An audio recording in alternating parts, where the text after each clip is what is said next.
Hi குட்டீஸ், இன்னைக்கு ஒரு சூப்பரான கதை பார்க்க போகிறோம்.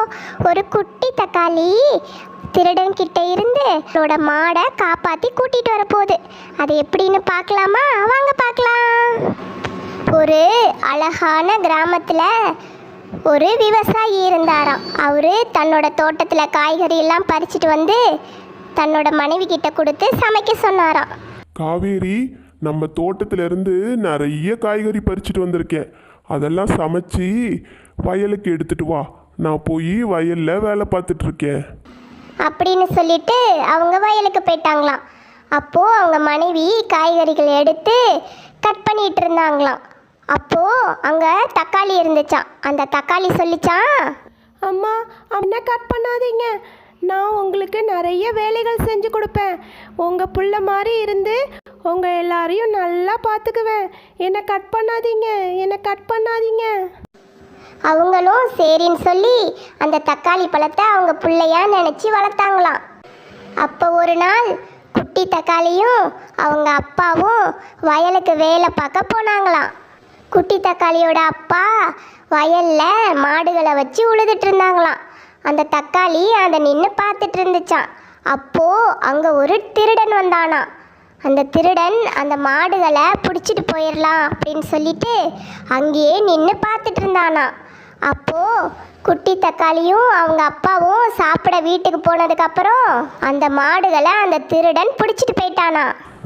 ஏய் மாடுகளே, உங்களை எல்லாம் பிடிச்சி கொண்டு போய் சந்தையில வித்தா எனக்கு நிறைய காசு கிடைக்கும். அதுக்கு தான் உங்களை பிடிச்சிட்டு போறேன். வேகமா ஓடுங்க ஓடுங்க. அந்த திருடன் அவனோட வீட்டுக்கு அந்த மாடுகளை எடுத்துட்டு போய் கட்டி போட்டுட்டானா. ஏய் மாடுகளே, கத்தாம பேசாம இருக்கணும். நாளைக்கு போய் உங்களை சந்தையில வித்தாதான் எனக்கு நிம்மதியா இருக்கும். குட்டி தக்காளி திரும்ப வந்து அந்த மாடுகளை தேடிச்சான். அந்த மாடுகள் காணவே இல்லையாம். அப்பதான் அதுக்கு தெரிஞ்சிச்சா யாரோ ஒரு திருடன் அந்த மாடுகளை கூட்டிட்டு போயிட்டாங்கன்னு சொல்லி. அச்சச்சோ, மாடுகள் எல்லாம் ஏதோ திருடன் பிடிச்சிட்டு போயிட்டான். இப்போ அப்பா வந்து பார்த்தா மாடுகளை காணும்னு கவலைப்படுவாங்க.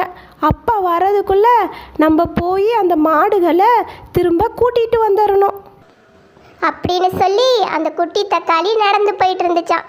அப்போது அங்கே ஒரு பெரிய கல் இருந்துச்சான். அந்த கல்லுக்கிட்ட இந்த குட்டி தக்காளி கேட்டுச்சான், கருங்கல்லே, எங்களோட மாடு காணாம போயிடுச்சு. இந்த சைடு போனதை நீ பாத்தியா? ஆமா, ஒரு திருடன் உன் மாடை கூட்டிக்கிட்டு இந்த வழியா தான் போனோம். அப்படியா? நான் என்னோட மாடை கூட்டிட்டு வர போறேன்.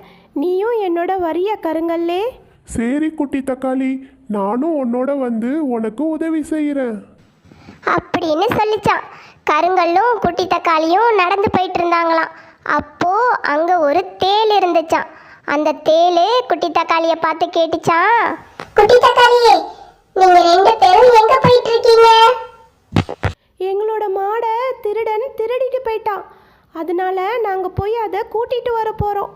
குட்டி தக்காளியே, கவலைப்படாத, நானும் உன் கூட வந்து உனக்கு உதவியா இருக்கிறேன் அப்படின்னு சொல்லிட்டு தேளும் குட்டி தக்காளி கூட போச்சு. 3 பேரும் நடந்து போயிட்டு இருந்தாங்களாம். அப்போ அங்க ஒரு பாம்பு இருந்துச்சான். அந்த பாம்பு தக்காளியை பார்த்து கேட்டுச்சான், தக்காளியே, நீங்க 3 பேர் எங்க போயிட்டு இருக்கீங்க? அதுவா, எங்களோட மாடை திருடன் திருடிட்டு போயிட்டான். அதை நாங்கள் பிடிச்சிட்டு வர போகிறோம். அப்படியா? இரு இரு, நானும் உங்க கூட வரேன். நானும் உங்களுக்கு உதவியா இருப்பேன் அப்படின்னு சொல்லிட்டு எல்லாரும் அந்த திருடனை தேடி போனாங்களாம். அப்போ ஒரு மலைக்கு அடிவாரத்தில் ஒரு சின்ன வீடு இருந்துச்சான். அந்த வீட்டுக்கும் பக்கத்தில் மாடுகளை கட்டி வச்சிருந்தாங்களாம். அந்த மாடுகளை தக்காளி பார்த்துருச்சான். எல்லாரும் அங்கே பாருங்க, அங்கே தான் என்னோட மாடுகளை கட்டி வச்சிருக்கான். திருடன் இங்கே தான் இருக்கான். வாங்க நம்ம எல்லாரும் போவோம். ஏய் திருடனே, நீ தானே எங்களோட மாடை கூட்டிகிட்டு வந்த. உனக்கு எவ்வளோ தைரியம்? உன்னைய நாங்கள் எல்லாரும் என்ன பண்ண போகிறோன்னு பாரு. அப்போது அந்த திருடன் பயந்து போய் அங்கே இருந்து ஓட போனாங்களாம். தேளும் பாம்பும் சுற்றி நின்றுக்கிட்டு அவரை ஓட விடலையாம். அப்போது அந்த பெரிய கல் இருக்குல்ல, அது வந்து திருடனோட காலில் போய் விழுந்துச்சான். அப்போ அவர் ஐயோ அப்படின்னு சொல்லி வலி தாங்காமல் கீழே விழுந்தாராம். அப்போது அந்த பாம்பு தன்னோட வாயிலிருந்து விஷத்தை கக்குச்சான். திருடன் பயந்து போய் அங்கே இருந்து ஓடிட்டானாம். அதுக்கப்புறம் குட்டி தக்காளி தன்னோட நண்பர்களுக்கெல்லாம் நன்றி சொல்லிட்டு தன்னோட மாடுகளை கூட்டிட்டு நிலத்துக்கு வந்துச்சான். அப்போது அவங்க அப்பா கேட்டாங்களாம், குட்டி தக்காளியே, உன்னையும் மாடுகளையும் கொஞ்ச நேரமாக காணுமே, நீங்கள் 2 பேரும் எங்கே போயிருந்தீங்க அப்படின்னு சொல்லி கேட்டாங்களாம். அதுக்கு குட்டி தக்காளி சொல்லிச்சான், அப்பா, நம்மளோட மாடுகளை திருடன் திருடிட்டு போயிட்டான். நாங்கள் எல்லாரும் சேர்ந்து திருடனை கண்டுபிடிச்சி நம்மளோட மாடை கொண்டு வந்துட்டேன்ப்பா. அப்படியா? நீ இவ்வளோ குட்டியா இருந்தாலும் தைரியமாவும் அறிவாளியாவும் இருக்கிற. நீ கிடைச்சதுக்கு எங்களுக்கு ரொம்ப சந்தோஷம் அப்படின்னு சொல்லி அவங்க அப்பா சொன்னாங்களாம். குட்டி தக்காளிக்கு ரொம்ப சந்தோஷமா. அவங்க எல்லாரும் சந்தோஷமா சேர்ந்து வாழ்ந்தாங்களாம்.